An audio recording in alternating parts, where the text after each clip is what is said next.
ঢাকা সহ দেশের ১৮ অঞ্চলের ওপর দিয়ে দুপুরের মধ্যে ঝোড়ো হাওয়া সহ বৃষ্টি বা বজ্রসহ বৃষ্টি হতে পারে।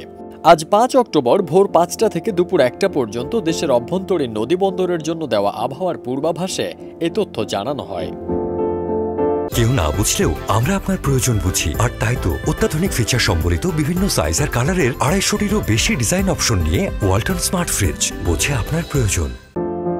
আবহাওয়ার পূর্বাভাসে বলা হয়, রংপুর, রাজশাহী, পাবনা, বগুড়া, টাঙ্গাইল, ময়মনসিংহ, ঢাকা, ফরিদপুর, যশোর, কুষ্টিয়া, খুলনা, বরিশাল, পটুয়াখালী, নোয়াখালী, কুমিল্লা, চট্টগ্রাম, কক্সবাজার ও সিলেট অঞ্চলের ওপর দিয়ে দক্ষিণ বা দক্ষিণ পূর্ব দিক থেকে ঘন্টায় ৪৫ থেকে ৬০ কিলোমিটার বেগে অস্থায়ীভাবে দমকা, ঝোড়ো হাওয়া সহ বৃষ্টি বা বজ্র বৃষ্টি হতে পারে।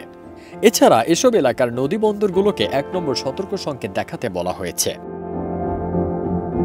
এদিকে অন্য বিজ্ঞপ্তিতে আবহাওয়া অফিস জানায়, ৬ অক্টোবর সন্ধ্যা ৬টা থেকে পরবর্তী ২৪ ঘন্টায় রাজশাহী, ময়মনসিংহ ও সিলেট বিভাগের অধিকাংশ জায়গায় এবং রংপুর, ঢাকা, খুলনা, চট্টগ্রাম ও বরিশাল বিভাগের অনেক জায়গায় অস্থায়ীভাবে দমকা হাওয়া সহ হালকা থেকে মাঝারি ধরনের বৃষ্টি বা বজ্রসহ বৃষ্টি হতে পারে।